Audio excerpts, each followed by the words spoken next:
Hi guys, tonight we step into the worn shoes of an ordinary American in 1932. It's a world you recognise from grainy photographs.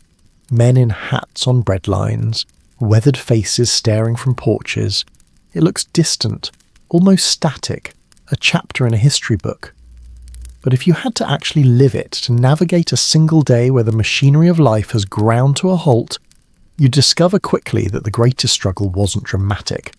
It was the quiet, relentless weight of time without work, of dignity fraying at the edges, of making a plan when there is nothing to plan for. You probably won't survive this, not because of violence or spectacle, but because the sheer, monotonous strain of holding a life together with nothing would break you. So before you settle in, take a moment to like the video and subscribe, but only if you genuinely find value in these journeys into the past. And while you're here, feel free to share where you're listening from and what time it is for you right now. It's always fascinating to see the threads connecting us across distance.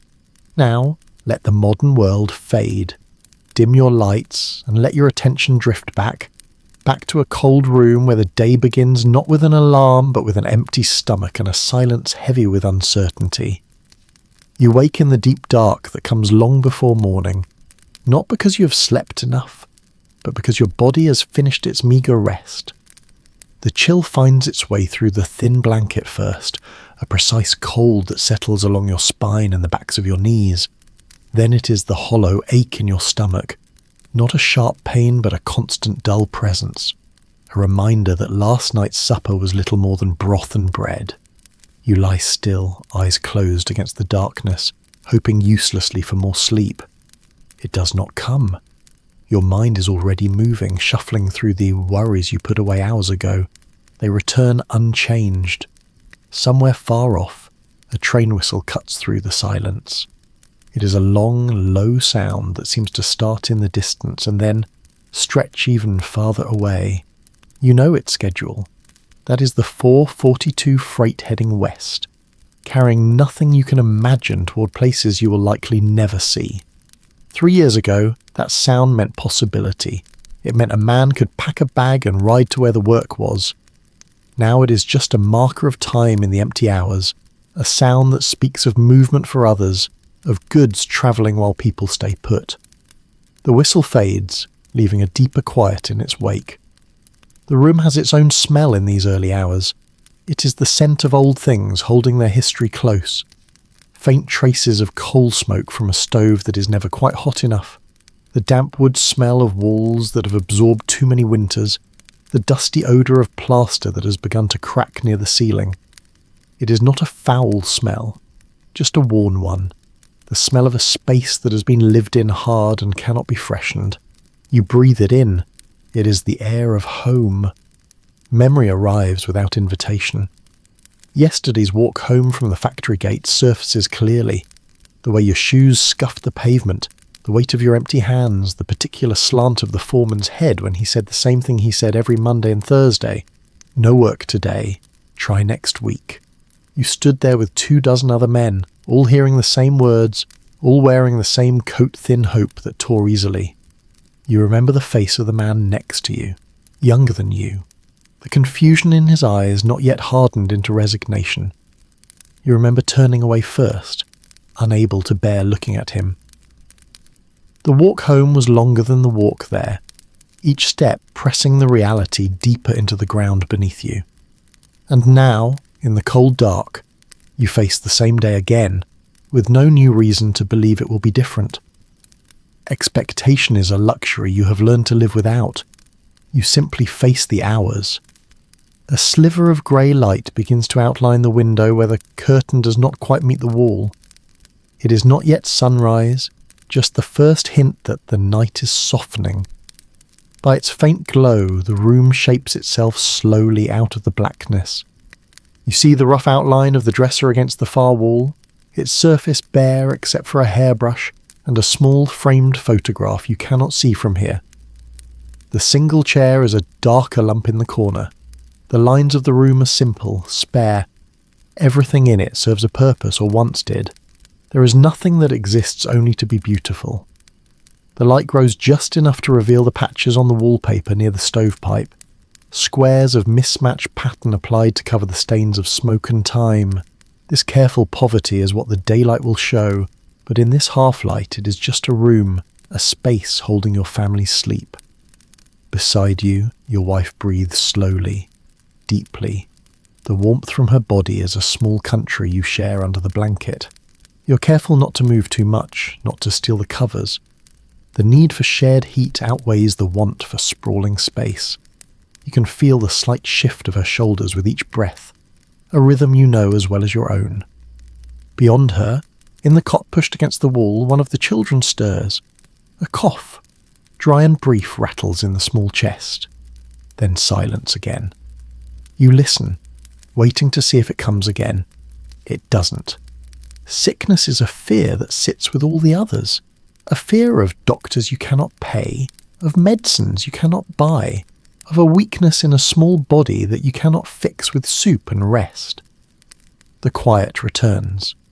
From the other side of the wall, through the lath and plaster, comes a familiar sequence of sounds. A bed frame creaks, floorboards sigh under weight, a low murmur of a voice too faint for words. Your neighbours are also awake in the dark. This early rising is not unique to your household. It is a phenomenon noted in letters and diaries of the time, a shared waking born not from industry but from anxiety. Historians would later observe that the sleep patterns of a nation changed under the weight of the Depression. The deep, uninterrupted sleep of security became fragmented, elusive. People woke in the night with their minds racing, or they rose before dawn because lying still with thought became a greater burden than facing the cold room. This is not insomnia in the medical sense. It is the body keeping watch when the world offers no safety. The sounds next door are a confirmation, a sad companionship. You're not alone in your vigil. The decision to rise is not a bold one. It is a surrender to the fact that sleep has truly ended. You move slowly, first rolling onto your side, then pushing the blanket back. The cold air rushes to meet the warmth you have created, a shocking invasion. You sit up, feet searching for the floor. The wood is icy, a solid cold that leaps into your soles. You suppress a shiver, a learned discipline. Wasting energy on a shudder feels like a waste of precious warmth. You sit on the edge of the bed for a moment, letting your body adjust. Your eyes now fully open to the grayscale world of the room. You reach for the matches on the crate that serves as a nightstand. The scratch of the match is loud in the stillness, a tiny, violent tear in the fabric of the dark. The sulphur smell blooms sharp and familiar. You touch the flame to the wick of the kerosene lamp. It resists for a heartbeat, then catches, drawing the fire up into a steady, wavering glow. The light does not flood the room. It pushes the darkness back into the corners, creating a pool of yellow illumination that seems both fragile and profound. In its light, the room is fully revealed, and the revelation is of absence. The patches on the wallpaper are now clearly visible, their edges curled slightly. The shelf that once held a few books now holds a stack of mended clothes waiting for wear. The kitchen area across the single room shows empty counters, a bread box with its door slightly ajar revealing emptiness within, a few dishes stacked neatly, waiting for a meal that is not yet conceived. The lamplight touches everything with a softness, but it cannot soften the fact of scarcity. This is your world. These are the things you own. This is the stage upon which your day, like every other recent day, will be performed. And here, in this moment of quiet illumination, you face the central question of the hours ahead. Without the structure of a job, without the commanding rhythm of a whistle marking start and finish, how do you build a day? How do you give shape to time when time feels like a vast, empty field you must cross with no destination? The weight of this unstructured existence settles onto your shoulders, as physically as the cold air on your skin. You will not go to a factory, a shop, an office. You will not have a manager's orders to follow or a time card to punch. The day stretches before you, a blank slate, and your task is to inscribe upon it activities that feel purposeful, that maintain dignity, that contribute in some microscopic way to the survival of your family. This is the first and most silent labour of the Depression, the architecture of meaning in a day devoid of paid work. You take a slow breath, the lamp flame flickering in response to your slight movement. The first task is always the same: to stand up, to put your feet firmly on the cold floor and begin. Standing is only the first step. Now the body must be confronted, prepared for whatever the day may hold, though it holds little. You cross the cold floor to the washstand. The pitcher holds water drawn last night, and the cold has seeped into it, making it almost as chill as the air. You pour a little into the chip basin. The act of splashing it onto your face is a small violence, a shock that clarifies nothing but the temperature. Your skin tightens, awake. The soap is a hard grey cake, worn thin in the middle from use. It yields little lather, just a slick, faintly greasy feeling that removes the sleep but not the weariness. You rinse, the water now dirty, and pat your face dry with the rough cloth hanging beside the stand. Cleanliness here is a matter of necessity, not pleasure. It is about presenting a face to the world that does not announce your despair.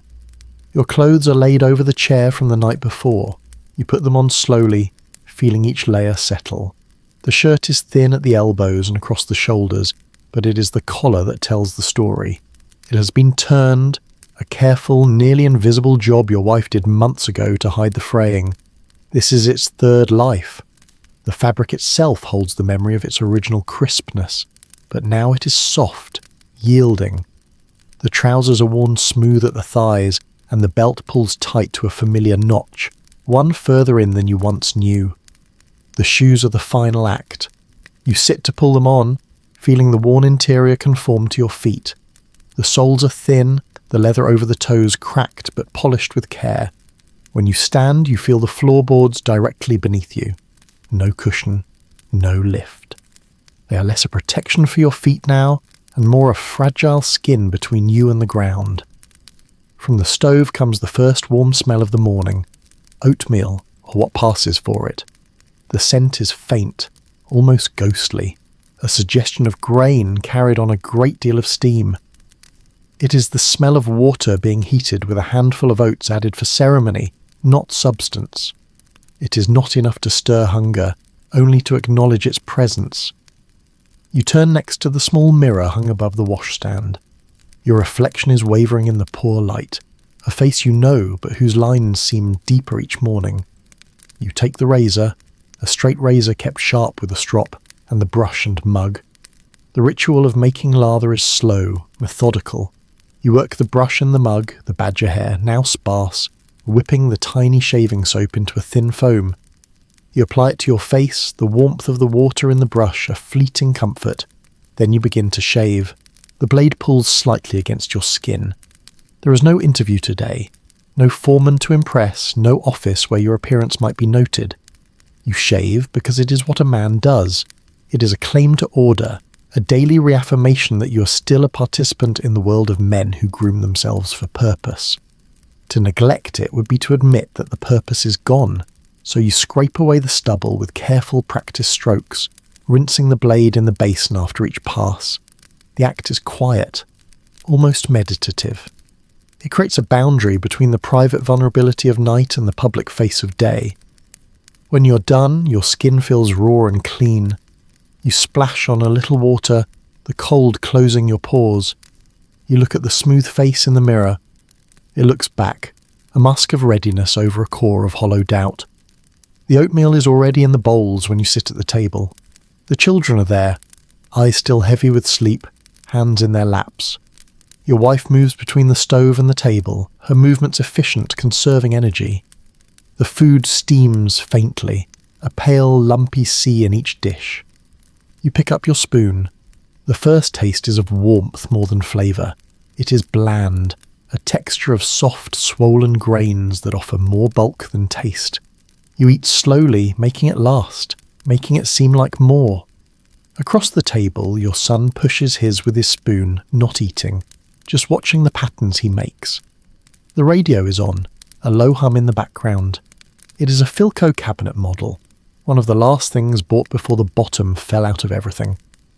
Now it is a lifeline to the outside world, a source of free information and escape. The morning weather report is on, a man's voice, crisp and assured, speaking of high-pressure systems and chance of afternoon showers. You listen not for the weather, which you will experience for yourself soon enough, but for the normalcy of it. The voice speaks with certainty about something. That certainty is a rare commodity. The children are quiet, listening to the strange, disembodied voice fill the room. Your daughter, the younger one, looks up from her bowl. Her eyes are clear and untroubled by anything more complex than the moment. "Daddy," she says, her voice cutting through the radio's drone. "Do you have work today?"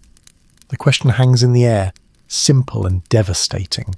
The radio man continues talking about winds from the northwest. Your wife's spoon stops midway to her mouth. Your son looks up from his oatmeal patterns. You feel all their attention on you, a gentle, terrible weight. You take another deliberate bite, chewing the tasteless mush, giving yourself time. The honest answer is no. The honest answer is that you have no work today or tomorrow, and that you will walk to the factory again next week to hear the same refusal. But that is not the answer you give. "We'll see what the day brings," you say, your voice sounding strangely calm in your own ears. It is the standard answer, the non-answer that every father in every house like this one has learned to give. It is a shield for them and for you. It holds a particle of hope without making a promise. Your daughter nods, satisfied by the formula, and returns to her breakfast. Your wife meets your eyes for a brief second, and in that look is an entire conversation of shared strain and understanding. She knows the precise mechanics of the hope you're simulating. The moment passes. The radio moves on to a commercial for a soap powder, a cheerful jingle about brightness and whiteness that feels like a broadcast from another planet. The food of these years has its own history, a quiet transformation of the national diet. What was once fresh and local became canned, powdered, stretched. Government surplus commodities began to appear. Bags of flour, cans of meat, bricks of cheese, basic sustenance stripped of pleasure. Enterprising companies sold substitutes, powdered eggs that scrambled into rubbery yellow curds, coffee made from roasted barley or chicory that gave the illusion of the real thing without its comfort. You're eating the history of scarcity on your spoon. The oatmeal is likely bolstered with a handful of cracked wheat from a relief bag. The so-called coffee in your cup is a dark, bitter brew of parched grain.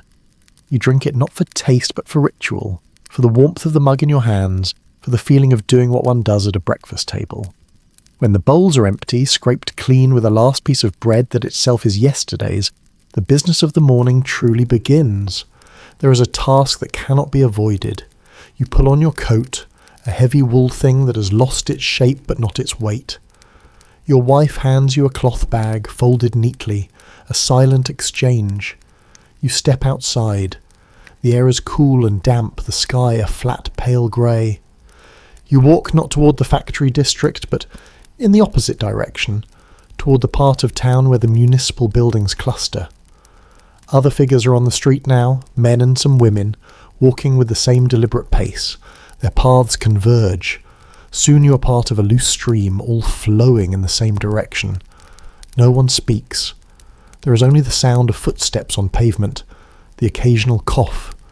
You join the line that has already formed outside the 3-story brick building that houses the relief office. It is not a bread line in the dramatic sense you see in newspaper photographs. No vast, snaking queue of desperate men in hats. This is a quieter, more regular affair. The line moves slowly but steadily. You take your place at the end. You look at the backs of the people ahead of you. What strikes you is the sameness of the clothing. Gone are the clear markers of class. The businessman's suit, the labourer's sturdy denim. Now everyone wears the uniform of endurance.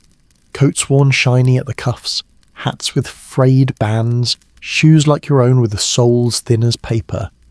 A well-to-do man who lost his investment stands next to a machinist who lost his shop job. From behind, they are nearly indistinguishable. Poverty is a great leveller.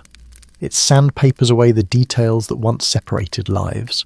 The line advances a few steps. You shift your weight. You glance at the man now beside you. He's older, his face a map of wrinkles. He feels your glance and turns. Your eyes meet. There is no smile, no greeting, just a brief acknowledging nod, tiny dip of the chin. Then you both look forward again. That nod speaks volumes. It says, I see you. I know why you're here. I'm here for the same reason. It is communication stripped of all pride, a bare recognition of shared circumstance.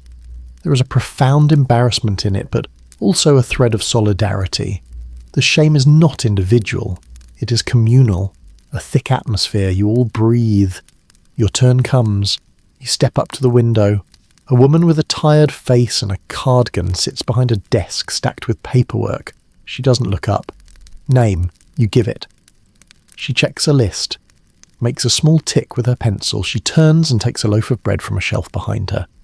It is a plain loaf, government issued, its crust a uniform pale brown. She places it on the counter between you. You take it, putting it carefully into your cloth bag. Thank you, you murmur. She gives the slightest nod, already looking past you to the next man. The transaction is complete. It has taken less than a minute. You step away, cradling the bag against your chest. The bread is still slightly warm from the bakery, a surprising heat that seeps through the cloth. You feel its weight, its solidity. This is what you have to show for your morning's journey, a loaf of bread. The warmth is both comforting and accusatory. It is a gift you did not earn, a necessity provided by a distant impersonal entity, because you cannot provide it yourself. You walk away from the line, heading back the way you came. The men still waiting do not look at you. You do not look at them. The unspoken agreement is to grant each other the privacy of your shame. You carry the bread home, its warmth a small beacon against your body, a tangible symbol of survival bought at the price of pride.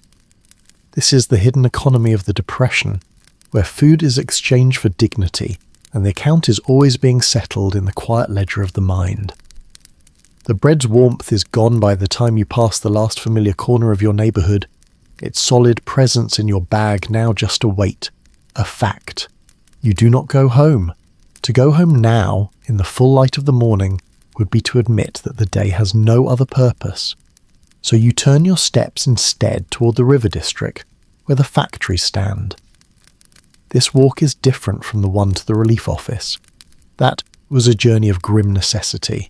This is a journey of ritual, a pilgrimage to the altar of work that no longer answers prayers. You smell the place before you see it, the stale metallic scent of idle industry. It is the smell of rust on vast corrugated steel walls, of old machine oil that has soaked into concrete, of cooling towers that emit no steam. It is the smell of stillness where there should be roar and clatter. You round the final block, and the complex sprawls before you, a landscape of brick and steel and countless grimy windows. And there, at the main gate, is the congregation. A loose crowd of men, perhaps 30 or 40, stands or leans against the fence. They are not a mob, they are orderly, quiet. They are waiting for nothing they expect to receive. You join them, finding a space near the gatepost. Your eyes go immediately to the notice board. The same sheet of paper, curled at the edges from last week's rain, is still pinned there.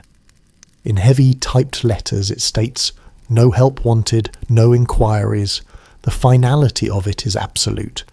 Yet here the men stand as they did yesterday, as they will tomorrow. Their presence is an argument against the sign, a bodily plea that somehow circumstances have changed.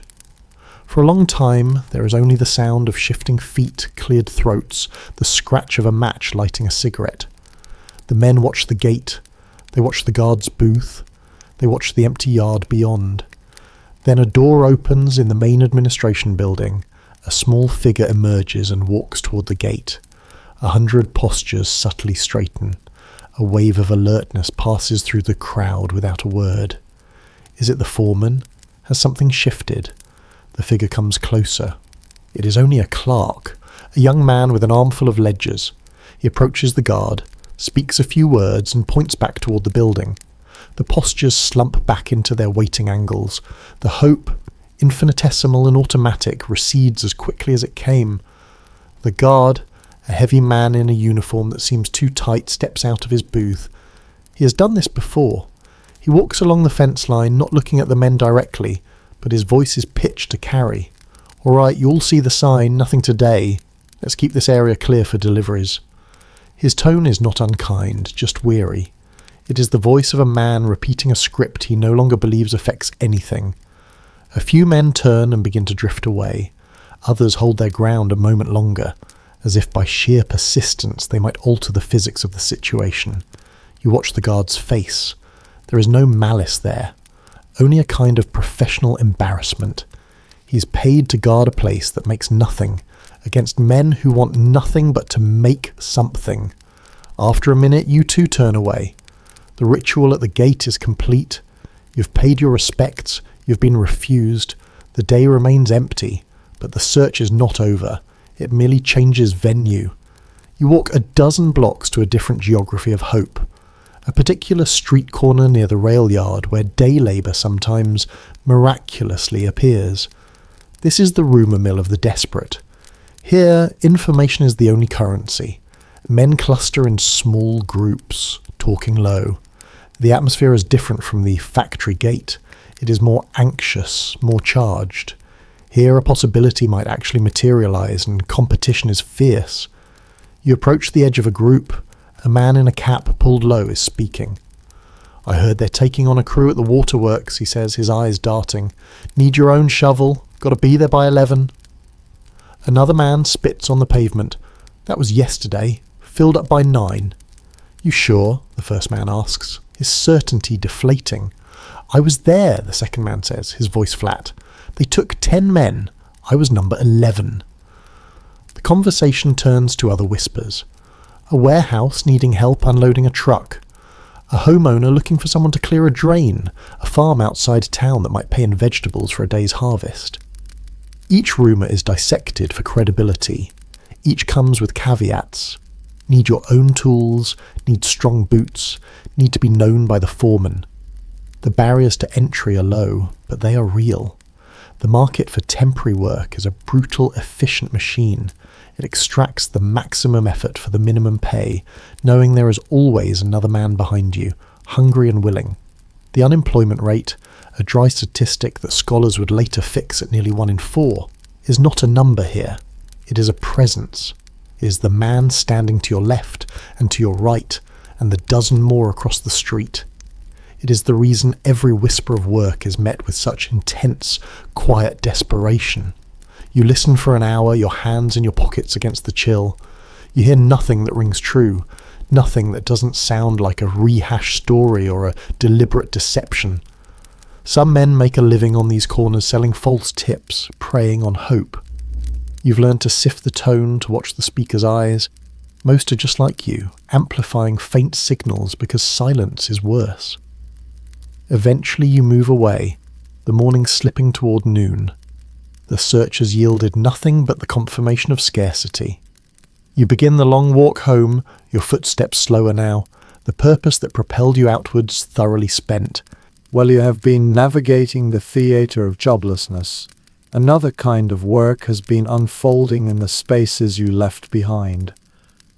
The home has become a factory of a different sort, its production measured not in widgets, but in preservation, in the careful slowing of entropy. Inside the quiet apartment, your wife sits at a kitchen table after you are gone, the breakfast bowls cleared. Before her is a basket of mending. This is not a casual task, it is central to the economy of the household. She picks up one of your work shirts, the fabric at the elbow worn to a whisper. She selects a patch from a pile of scraps, a piece of cloth from an older, decommissioned shirt. The colors do not match perfectly, but that is a concern from another time. The thread strong. She begins the small, precise motions of the darn, her fingers pushing and pulling, weaving new thread into the weakened fabric.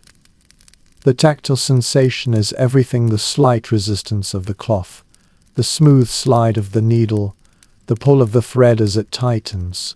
It is monotonous, painstaking labor. With each stitch she is buying time, extending the life of a garment that cannot be replaced. This is her work. There is no clocking out. Later, she turns to a different kind of creation. She empties a large cotton sack onto the table. It once held government flour, and its printed markings are still faintly visible, a brand name, a weight. This sack is now raw material. She has washed it, boiled it to soften the fabric and fade the ink. With careful scissors, she cuts along lines she has chalked, creating flat pieces. These will become undergarments for the children. The printed letters and logos will end up hidden against skin. A secret history of scarcity worn close to the body. The visual transformation is alchemical, from a container of commodity to a layer of personal clothing. It is an act of defiance against the sheer commercial logic that says you must buy what you need. She is making what cannot be bought. The air in the home carries the smells of this parallel industry. A sharp, alkaline odor rises from a pot on the back of the stove, where she is rendering fat with lye to make soap. It is a harsh smell, chemical and clean. Beneath it is another, fainter scent, the ghostly aroma of bone broth simmering for hours, extracting every last mineral and hint of nutrition from beef bones begged from the butcher. It is a smell of patience, of extracting maximum value from minimum input. The work is not done in isolation. The walls are thin, and the lives within them are interconnected. She hears a light knock at the back door, the one that opens onto the shared landing. It is Mrs. Pulaski from downstairs. Her face is kind, etched with its own worries. She holds two brown eggs in her hand, cradled carefully. "I wondered," she says, her voice soft, "if you might have a moment to look at Peter's trousers. The knee is out again. I can never get the patch to lie flat." As the morning sun climbs higher, painting a weak rectangle of light on the floor, your wife continues her tasks. The mended shirt is folded. The flour-sack fabric is pinned for sewing. The soap mixture cools in its pan. The broth continues its silent, slow extraction. This is the front line of the depression, not at the factory gate or the street corner, but here, in the quiet, relentless labor of maintenance. It is work without a paycheck, without a whistle to mark its start or end, without any recognition beyond the continued existence of the family itself. It is the economy of care, of making minor stew, and it is the only thing holding the world, in countless small apartments just like this one, from coming completely undone. The rectangle of sunlight has crawled across the floor and begun its climb up the far wall when the morning's labor of maintenance pauses. The pot of bone broth now holds more. A handful of dried beans, soaked since dawn, have been added, along with an onion diced small and a single, wrinkled carrot. It simmers into a thin, savory soup. The loaf from the relief office is sliced with a careful hand, the slices counted. And there is a single, precious egg traded for mending, bobbing in a small pot of boiling water. The meal is an equation of nutrition, each element chosen for its caloric or protein value, its ability to sustain a body through the afternoon. Use it again at the table, the family reconveying. The bowls of bean soup are placed down. The steam carries a warm, earthy smell, the scent of simplicity. The bread is arranged on a plate. The egg, now cooled and peeled, sits on a saucer, its white pure, its yolk a dull yellow sun. Your wife nods, almost imperceptibly, toward the children. The egg is for them. This is an unspoken law. The division is instinctual, biological. You lift your spoon. The soup is hot, salty.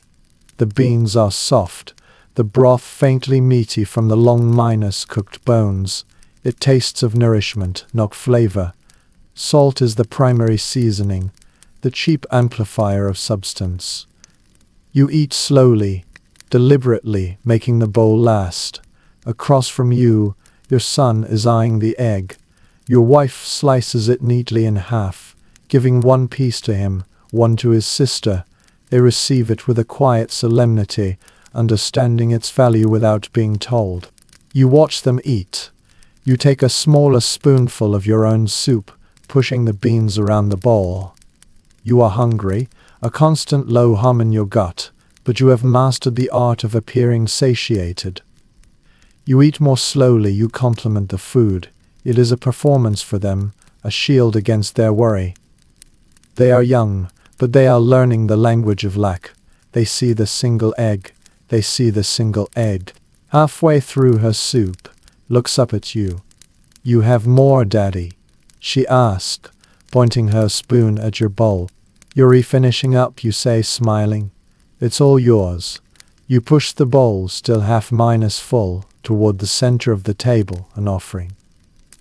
Your wife gives you a look, a complex mix of gratitude and sadness. She knows the performance.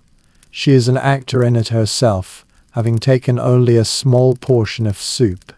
The children, propelled by the honest logic of hunger, do not refuse. They share your remaining portion, their small spoons scraping the bowl clean. But with the cessation of immediate hunger, as your son gets up, you reach out and place your hand on his back, a flat, warm pressure through his thin shirt. It is not a hug, not a grand gesture. It is a touch of reassurance, a physical signal that things are steady, that he is seen and anchored. He pauses for a second under your hand, then continues on, the touch absorbed. With the dishes cleared, the children escape the quiet tension of the adult world, spilling out into the shared backyard or the quiet street. Their play is a testament to a different kind of economy, one of imagination and salvage. Toys from stores are a memory, a story from a past life. Now, playthings are crafted. A collection of bottle caps becomes a treasure hoard, a set of armies, a currency in games of trade. Scraps of bright cloth from the mending basket are tied into dolls or flags. Their voices carry through the open window, making up the rules as they go. "Don't throw it too hard, Tommy. That's the only ball we have." It is a ball made of tightly wound rags, its shape lumpy but functional. The games have a careful, custodial quality. Nothing can be broken, nothing can be broken, nothing can be lost. Every object, however humble, is irreplaceable. Their play is both creative and deeply responsible. Sometimes, the games mirror the world they see. You might hear them from the kitchen, their voices taking on deeper, weary tones. "I'm sorry, sir, the position is filled," one will say, hands in pockets, mimicking a posture of regret. "But I got here early."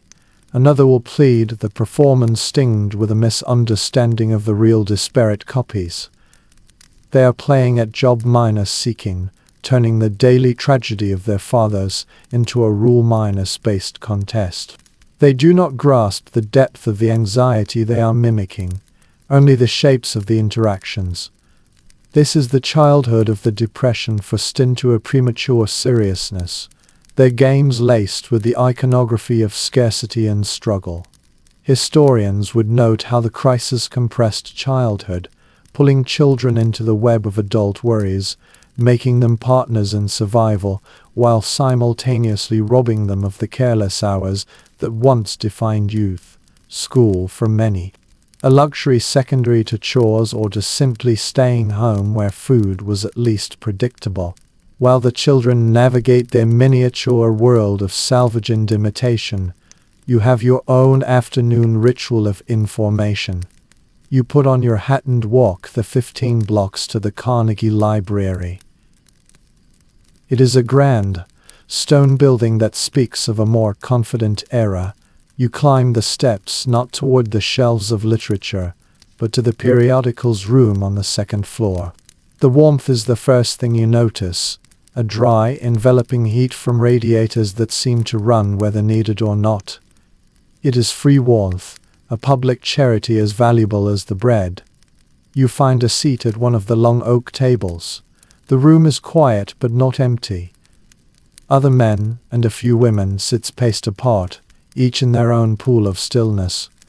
Before each of them is a newspaper, usually a day or two old, provided by the library. You take the nearest paper, flattening its pages. Your eyes go not to the headlines about Washington or Berlin, but to the dense, small minus print columns at the back, the classified advertisements. HELPWANTED. You scan them, your finger moving down the list. Cook needed, experience required. Stenographer, must have owned typewriter. A mechanic, references essential. Each entry is a door, and each door is locked with a requirement you cannot meet, experience you don't have, udals you sold long ago. A phone number you cannot list for an employer to call. The possibility is mathematical, approaching zero, yet you read every one. It is a form of due diligence. To skip one would feel like negligence, like you might have missed the single, miraculous exception. The sounds of the room are soft, a symphony of quiet desperation. The steady rustle of newsprint being turned. A low, wet cough from the man 3 seats down, muffled into a handkerchief. The scratch of a pencil as someone copies an address onto a scrap of paper. And occasionally a whisper. 2 men lean slightly toward each other, their voices a low murmur that barely carries. You catch fragments. He said the foundry might, but only if the contract comes through. I heard different through. The air hums with these sub-minus audible exchanges, a network of rumor and counter-minus rumor being woven in real minus time. Information passes from one person to another, altered slightly with each telling, gaining or losing credibility based on the reputation of the whisperer. It is a vital, informal news service operating in the shadow of the official printed word. Your nose fills with the library's perfume, the dry, powdery scent of old paper and binding glue, the faint, metallic tang of ink, the overarching smell of dust that is a smell of preservation, of things kept safe and static while the world outside crumbles. You sit for half an hour turning pages, your eyes grazing over impossible opportunities. The act itself is the point. You are doing something. You are gathering intelligence, however bleak, about the landscape of need. When you finally push the paper away, the information you take with you is rarely a concrete lead. It is more often a reinforced understanding of the distance between your skills and the market's demands, a census of the types of work still theoretically happening somewhere for someone else. Yet you also carry the whispers, the fragments of conversation. That rumor about the foundry, however unlikely, becomes a small stone in your pocket. You will turn it over later, examine it. Maybe even walk past the place tomorrow on the off chance. In a world where official channels have failed, where newspapers proclaim crisis, that offer no crucial tool for navigation. It is flawed, often wrong, fueled by hope as much as fact, but it is active. It implies a world in motion, however slight, and to have access to its whispers is to remain a participant, however peripheral, in the economy of chance. To stop listening would be to accept a complete and final silence. So you listen, you sift, and you carry the faint, uncertain echoes of possibility back out into the cold afternoon, where they must last you until tomorrow's search begins again. Your wife smiles, a tired but genuine motion. Of course. She takes the trousers, examines the tear. The eggs are placed gently on the table. No money changes hands. The transaction is recorded in a different ledger, skill for sustenance, time for food. It is a fragile, human barter system that operates beneath the collapsed official economy. Later, she will return the mended trousers, and the eggs will become part of supper. Across back fences and on front stoops, a jar of preserves for darning socks, a lesson in knitting for a sack of beans, a shared pot of stew for help with a clogged sink. Through the open window over the sink, she hears a snippet of conversation from the adjacent building's window, also open to air out the rooms. A woman's voice, weary and hopeful, floats across the narrow alley. "If you could spare just a cup of sugar, Millie. I'll have some Tuesday when my order comes in." The reply is almost inaudible, but the tone is one of assent. Then silence returns, the request and its granting absorbed into the fabric of the day. These are the sounds of the women's network, a low-frequency hum of negotiation and mutual aid. It is rarely dramatic, never recorded in any ledger beyond memory. It is the essential, invisible work of keeping families afloat not through wages, but through the meticulous management of scarcity and the endless, creative transformation of the inadequate into the just-sufficient. The library's dusty warmth clings to your coat as you step back into the afternoon's pale light. The walk home could be direct, a straight line of diminishing hope, but you take a different route, one that meanders past the empty lots at the edge of your neighborhood. These patches of worn earth, once ignored, have been transformed. Fences of scavenged wooden wire now mark off rectangles of dark soil. This is the community garden, a spontaneous answer to empty shelves and emptier pockets. You pause at the edge, not to enter, but to observe the quiet industry. Men and women bend over the plots, their movements slow and deliberate. You see an older man kneeling, his hands plunged into the black earth, breaking up a clod with his fingers. The soil is cool and damp, a living texture that yields under pressure. He works with a hand trowel, its wooden handle worn smooth by ponds just like his. The smell here is rich and organic, a world away from the library's dust. It is the scent of freshly turned earth, mineral and deep, mixed with the sharper, sour perfume of the compost heap in the corner, where vegetable peels and leaves slowly return to the soil. This is the smell of patience, of investment in a future that is months away. A younger woman is planting in the next plot. She holds a packet of seed carrots, the paper thin and fragile. An older woman, her sleeves rolled up, leans over the low fence. "Not so deep, dear," she says, her voice carrying the soft rasp of experience, "just a finger's width." They like to feel the sun sooner. The younger woman nods, adjusting her technique. A knowledge exchanged is practical, immediate, precious. It is not about theory. It is not about theory but survival. These gardens are more than food sources, they are schools of necessity, where the ancient knowledge of growing things is passed hand to hand, a silent rebellion against the failed systems of store and salary. You move on, the image of the dark earth staying with you. A few blocks later, the stone spire of the Methodist church comes into view. You don't go to the sanctuary, but around to the side door, the one that leads down to the basement.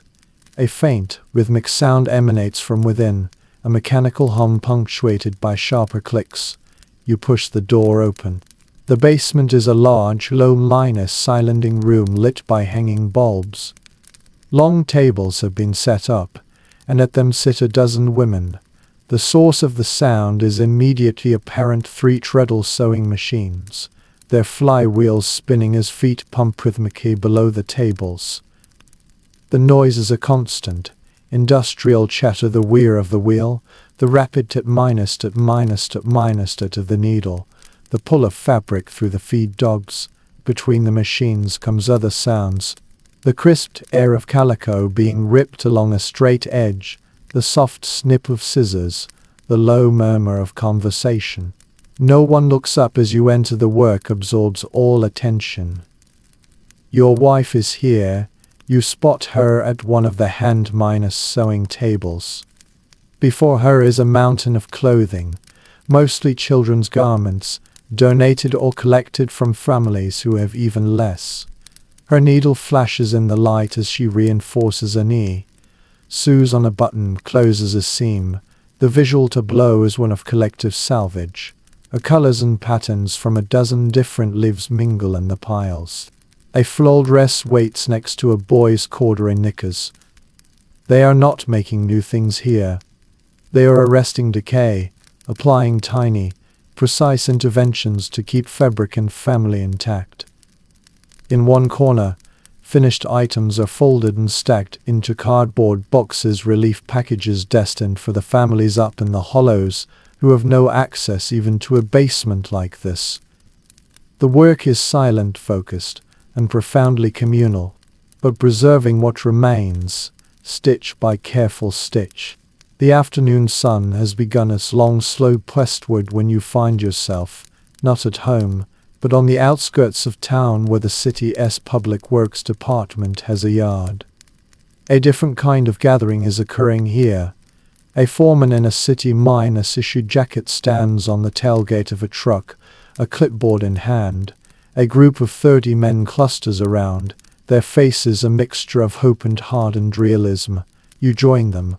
This is a municipal relief project, one of the stopgap measures cities cobbled together before the New Deal's vast programs would take shape. It pays not in cash, but in scrip vouchers redeemable for food and coal at designated merchants. The pay is a pittance. The work is brute manual labor. The foreman calls out names from his list. Yours is on it. You are handed a shovel, its handle rough and new, its blade dull. You are loaded into the back of a truck with a dozen others undriven to a stretch of road being widened. The task is simple: dig. You step down into the shallow trench, your feet finding the familiar stance. Your hands grip the shovel, and for the first time in weeks, your body engages in the work it was built to do. The feeling is a complex symphony. There is the immediate protest of underused muscles, a burning in the shoulders and back.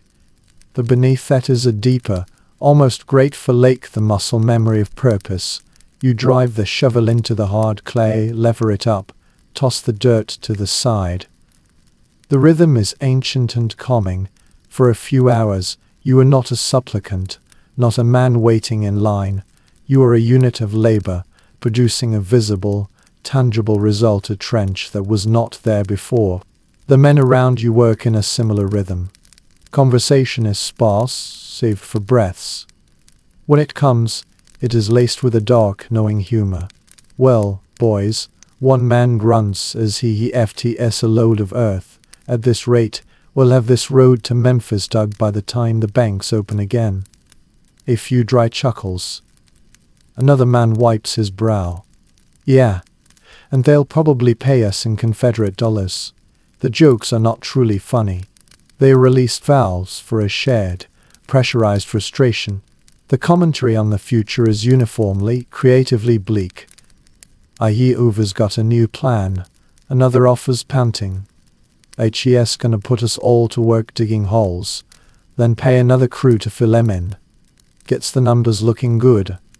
The laughter this time is sharper, tinged with bitterness, a way of acknowledging the absurdity of their situation without surrendering to it entirely. The work is hard, the compensation an insult, but they are, for this moment, working. While you are moving earth, your wife has moved from the church basement to a different room in the same building, this one set up with long tables and canning jars. The women's club is running a skills workshop on food preservation. The air here is steamy and sweet minus sour. A large pot boils on a burner filled with tomatoes from a late harvest.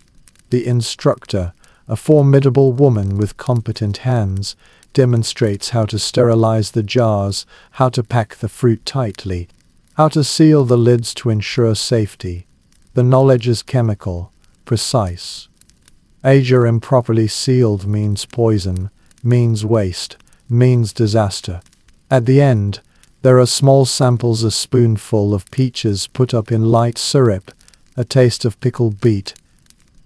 Your wife takes her taste slowly, letting the flavor the intense, captured sweetness of summer, the sharp vinegary tang spread across her tongue. It is not just food, it is time captured, security in a glass jar. The taste is remembered long after it is gone, a promise that with knowledge and effort, some part of the future can be controlled, can be sweetened, be controlled, can be sweetened. Acquiring a skill that turns scarcity into potential surplus, that fights the relentless decay of time and want. These scattered local projects, the road crew, the canning class, the community garden, the sewing circle, were the fragile scaffolding of survival before the federal government's larger response. They were born of municipal desperation and church charity, underfunded and inadequate to the scale of the catastrophe. And their existence, they offered something beyond the script with a canned tomato. They offered the simple, profound validation of being useful. To sow a seam, to learn a method for saving food, these were acts that said, I am here, I can still do. The paycheck, when there was one, was almost secondary. The primary compensation was the restoration of a fractured identity. It was the feeling of your hands meeting a task and completing it, of fatigue earned rather than endured passively, of looking at a row of jars or a length of cleared trench and thinking, I did that. In a world that had systematically stripped men and women of their economic purpose, this was the reclaimed ground of dignity. It was work that did not promise a future, but allowed you to inhabit the present without complete shame. It was the difference between waiting and doing, even if what you were doing was merely moving a pile of earth from one place to another, one shovel at a time. The trench is behind you now, a dark gash in the earth already gathering shadow. The city's scrip, thin paper vouchers, rustle in your pocket with a sound like dried leaves, not like coin. Your body hums with a fatigue that is cleaner, more honest than the weary anxiety of the morning. Muscles you had forgotten announce themselves with each step up the porch stairs. You push the door open. Inside, the air is different. The sharp, comforting smell of potatoes frying in a skim of fat fills the small space. It is a humble aroma, earthy and rich, with the promise of bulk, of filling the hollow places. Your wife stands at the stove, her back to you, turning slices in the black iron skillet. The visual tableau is one of careful alchemy. On the counter beside her are the results of the day's intangible economies, the loaf from the relief office.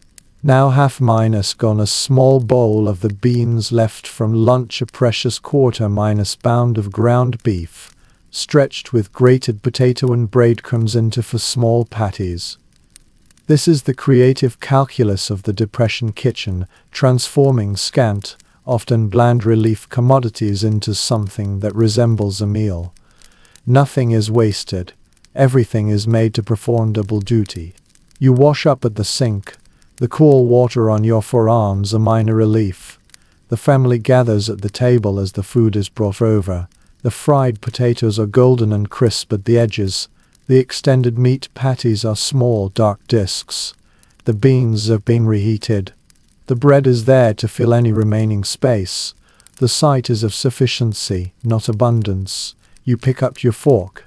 The taste is of simple, honest things, the salty, starchy comfort of the potato, the faint, savory note of meat in the patty, the dull, filling paste of the beans. It is monotonous but substantial. It sits in your stomach with a weight that is its own form of comfort. The meal is eaten mostly in silence, but it is a different silence from the morning. This one is heavy with the unspoken. Your son, emboldened by the relative bounty or perhaps just by the fading day, breaks it. Jimmy's dad got a job, he says around a mouthful of potato. He says they're hiring at the rail yard. The statement lands in the middle of the table. Your wife's hand stops midway to her mouth. You chew slowly, buying time. You know Jimmy's dad. He is a welder, a skilled trade. You are not. You swallow. That's good news, you say, your voice neutral, for Jimmy's family. But maybe they need other guys. Your son presses, his eyes on you, bright with a hope you wish you could match. The money it would take for the streetcar there and back, your wife says softly, not looking up from her plate. If it was even true. Her words are practical, deflating. They are about the conservation of resources, of hope itself. They are also about the fear of another public rejection. A small, tense quiet follows, broken only by the clink of a fork. The conversation about money, when it happens, is never about dollars and cents. It is about the physics of absence. About the exhausting calculation of risk versus the dwindling reserve of scrip and dignity. The subject is dropped, buried under the next bite of food. The taste of the meat, a rare luxury, is momentarily overshadowed by the familiar, metallic taste of constraint. After the plates are cleared, a different need asserts itself. The room grows dim. Your wife lights the kerosene lamp. Its glow pushes back the darkness, drawing the family into its circle. This is the time for escape, however brief.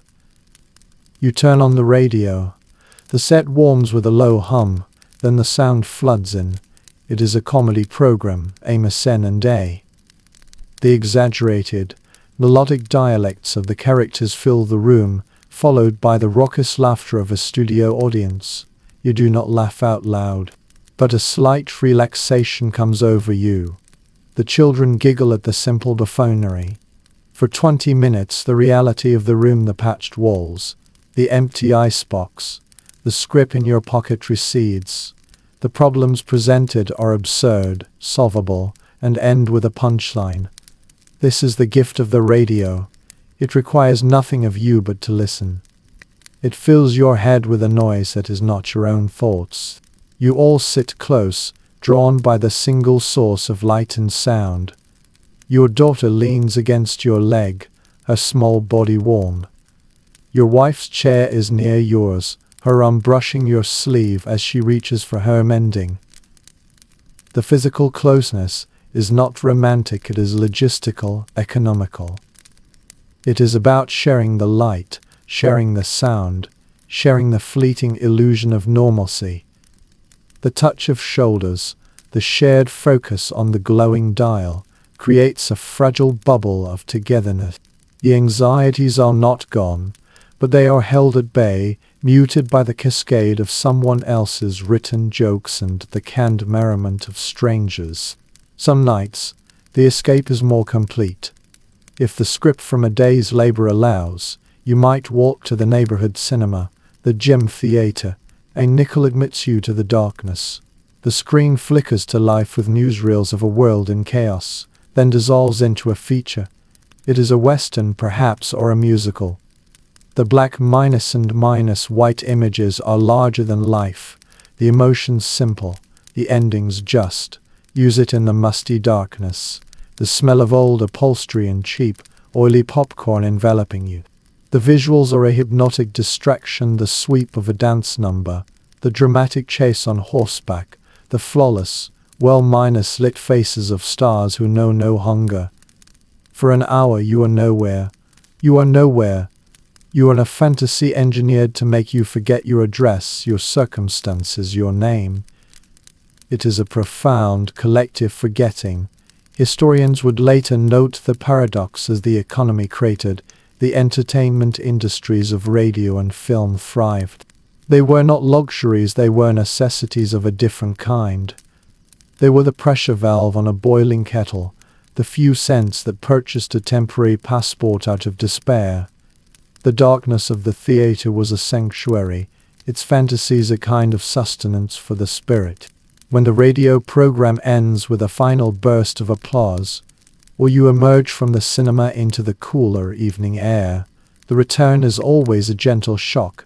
You walk back into your life as if stepping into a familiar, -8 suit. Back home, the lamp is turned low to save fuel. You sit by the window, looking out. The street is not quiet, but it sounds of endurance, not commerce.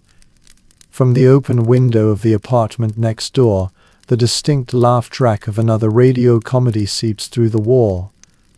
A few doors down, a raised voice, sharp and strained, carries on the still air a marital argument about a bill, a job, a relative's plea for help. It rises, then is abruptly cut off, a door slammed. A baby cries, a thin, persistent wail. The night is a symphony of contained struggles. Your view from the window frames a street that is not quite asleep. A lone vendor, an old man with a cart, still tries to sell apples, his calls sporadic and without conviction. A few pedestrians move quickly, heads down, as if hoping not to be seen. The street casts small, miserly pools of yellow light, between which stretches deep shadow. There is no bustling, no casual strolling. Movement has purpose, or it is hidden indoors. You step out onto the small porch for a breath of air. Mr. Henderson from 2 doors down is already there, smoking a pipe, staring at the same street. You nod. He nods back. Quiet night, he offers after a moment. Seems to be, you reply. He draws on his pipe.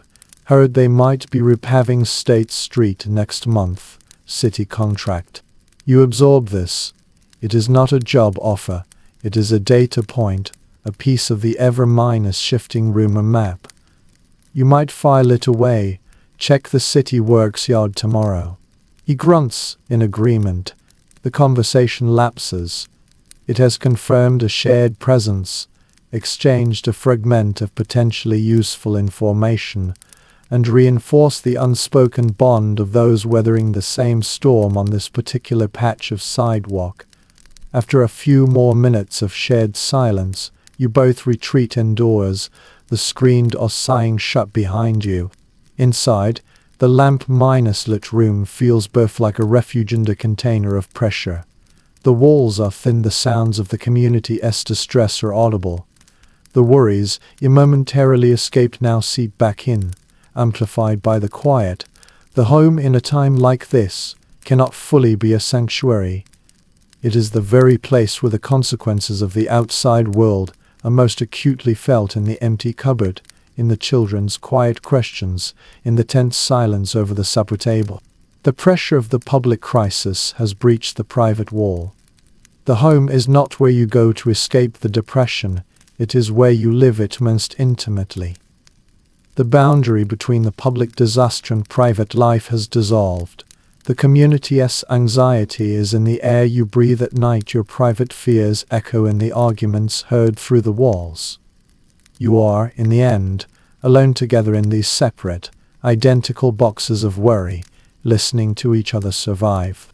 The sounds of that survival a constant reminder that the pressure is everywhere, and the solace of true privacy is another luxury the era has reclaimed. The final, frail bubble of radio laughter pops, leaving the room in a silence that feels suddenly vast and heavy. The children have been shepherded to their cot in the corner, their breathing evening out into the slow, deep rhythms of sleep. Their unconsciousness is a small blessing, a temporary ceasefire in the war of want. Now, the true night work begins.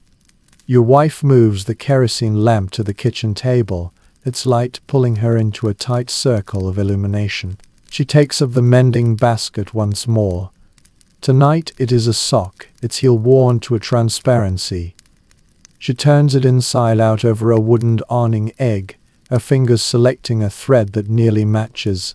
The needle enters the fabric with a faint whisper, emerges, pulls taut. Her movements are minute, precise, a study in concentration. The tactile world shrinks to the feel of the wool against her palm, the slight drag of the thread, the repetitive piercing and pulling. This is not just repair, it is an act of faith, a belief that this garment will be needed tomorrow and the day after. The focused silence is a blanket over the room. Use it across from her, not working with your hands, but working nonetheless. Your mind churns, sorting through the day's residue. The ache in your shoulders from the shovel feels good, honest, but it underscores the temporary nature of the work. The scrip in your pocket is already mentally spent, allocated to flour, to coal, to the overdue payment at the corner store. The silence between you is not empty, it is dense with the things you are not saying. You listen to the soft, rhythmic sounds of her work, and beneath it, the deeper sound of your children's sleep.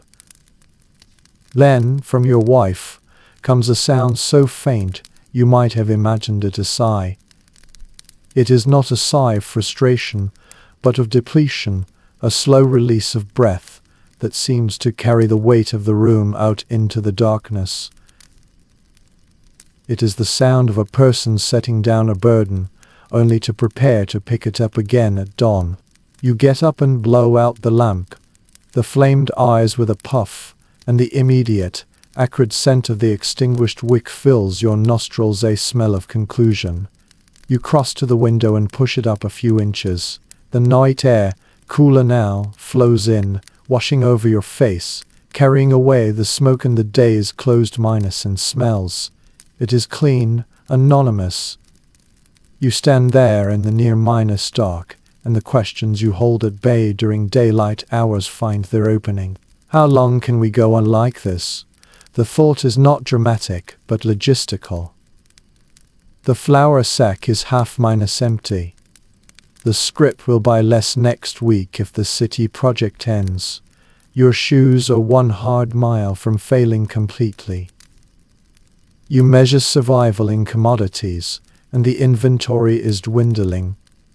A darker, more insidious question follows, one born of a culture that conflates livelihood with worth. What did I do wrong?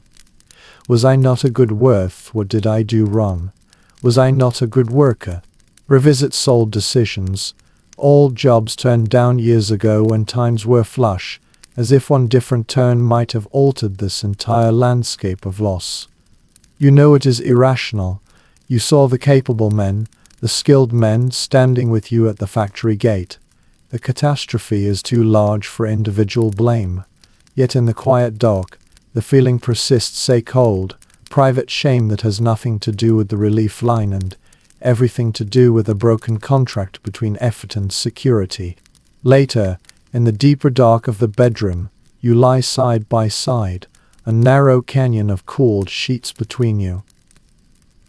The house is a vessel of sounds, the settling of wood, the faint tick of a cooling stove, the distant, periodic rumble of a train. It is into this auditory space that the day's final, most difficult communication occurs. Your wife's voice is a murmur, meant only for the inches between your heads. Mrs. Yunuski said her cousin wrote from California. He says there's fruit minus picking work. They're taking on men. You stare at the ceiling, invisible in the blackness. You've heard this before.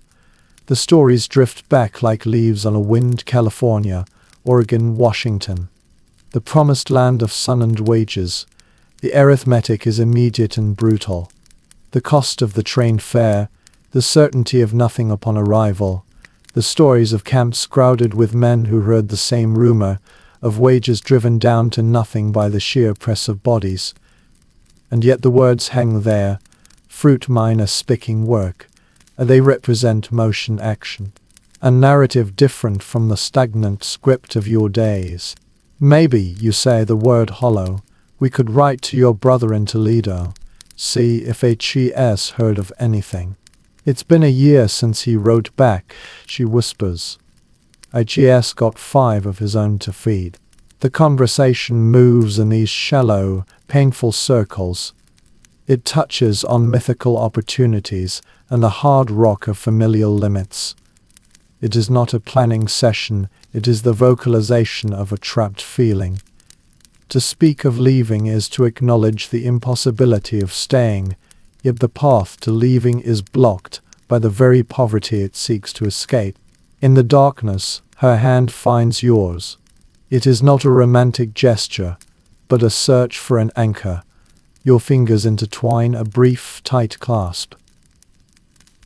The touch transmits a complex current, a spike of solidarity, a wave of shared fear, the sheer physical reassurance of another warm body in the void. It is as much a conduit for anxiety as it is for comfort. You feel her tension in the grip of her fingers, and she feels yours. As if on cue, the long low whistle of the night freight cuts through the silence. It is the same sound that woke you, but now it has a different texture. It is the sound of distance, of trajectories.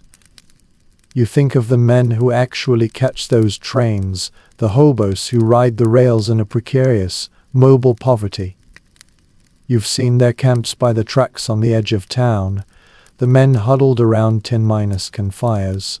You think of the other stream, the families from the dust-choked plains, packed into wheezing Model Ts, with everything they own tied to the roof, their migration not toward rumor, but away from literal dust that buried their farms. Historians would document these twin rivers of displacement, the single men riding the rails in a desperate, nomadic search for work, and the families of the Dust Bowl fleeing an ecological collapse. Both are testaments to a shattered normalcy, to the point where emotion seems preferable to stasis, lying here. You understand the impulse intimately, even as the grip of your own circumstances, the lease on this apartment, the fragile local networks, the terror of the completely unknown holds you fast. The whistle fades, leaving a question hanging in the dark air. Are you wiser to stay and endure, or a fool not to go? Sleep is not yet an option. There are final rituals. You slide out of bed, your feet finding the floorboards. You move through the dark apartment by memory, your hand brushing the wall. You check the door, your fingers finding the simple lock, giving the knob a firm, quiet shake. It holds. At the kitchen table, you feel for the tin can on the shelf. You bring it to the window, where a slice of moonlight cuts across the linoleum, and it's cold, blue light, you lit's cold, blue light, you lit's cold, but a few remaining coins. The real money, saved for true emergency. You don't take them out, you just tilt the can, listening to the soft metallic clink they make. You count them by sound and memory, the 2 quarters, the dime, the 3 pennies. The sum is pathetic. It is the sound of your margin, and the margin is paper minus thin. You replace the lid, the tin feeling lighter than air. You look out the window. The moonlight washes the empty kitchen in a monochrome silver. It gleams on the clean, bare countertop, pools in the sink, outlines the silent stove. Stripped of the day's clutter and struggle, the room possesses a stark, eerie beauty. It is a stage set waiting for the next act of wanton improvisation to begin. It is beautiful because it is still, because for this moment, nothing is demanded of it. You return to bed, the cold sheets now a shock. Your body slowly reclaims its warmth.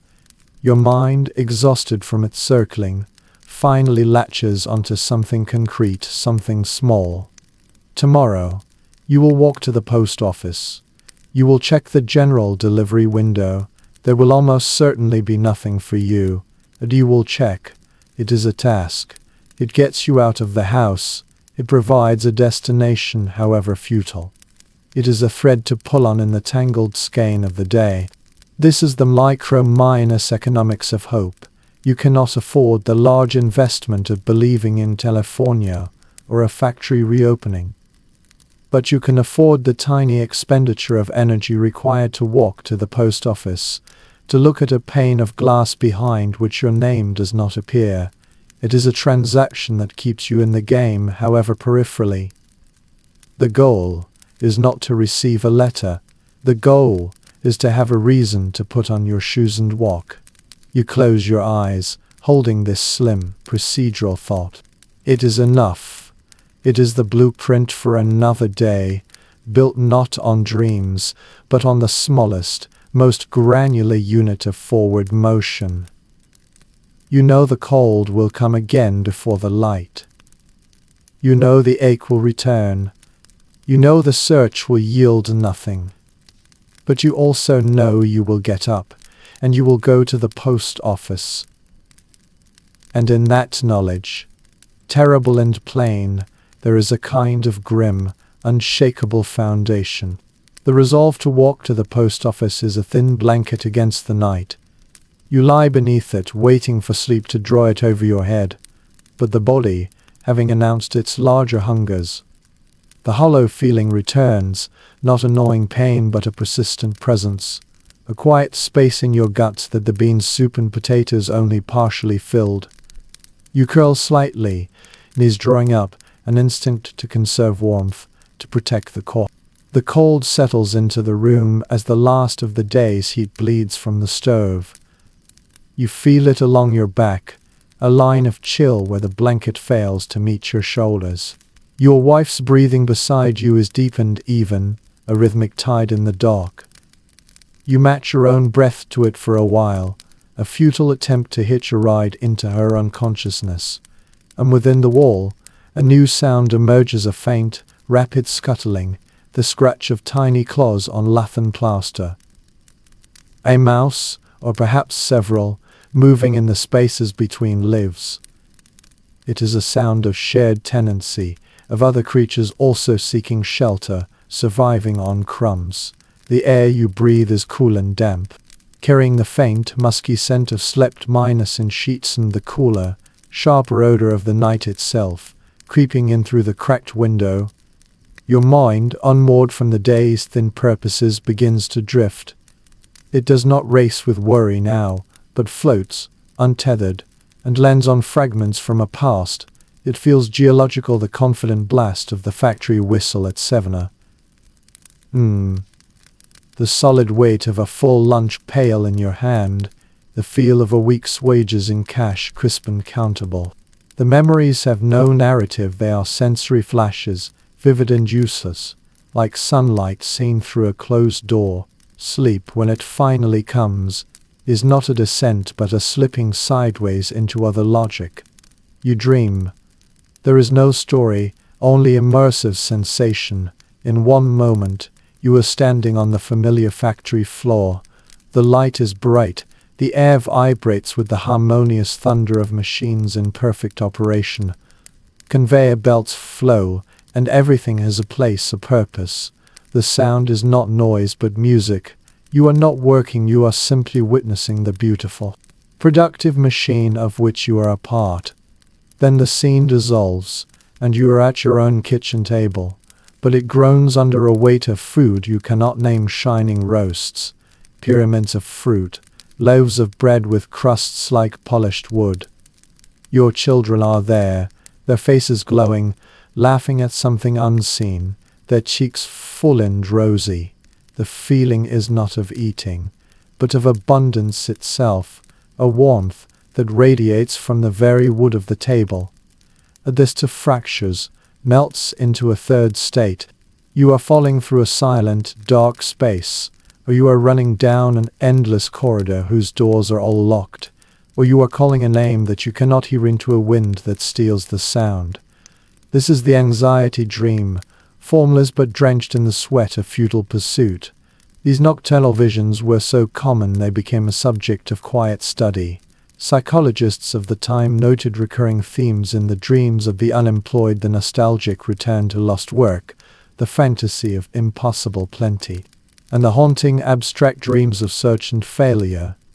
The sleeping mind, it seemed, rehearsed the obsessions of the waking hours, dressing them in the surreal costumes of the night.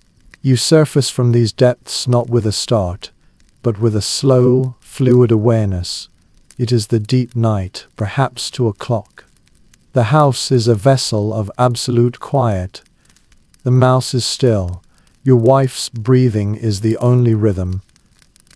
A thirst has gathered in your throat, dry and persistent. You slip from the bed again, the floorboards icy spears under your bare feet. You pad to the kitchen, drink a dipper of water from the pail. It is cold, shocking, washing the taste of sleep away. You stand at the window. The street is a canyon of shadows, utterly empty.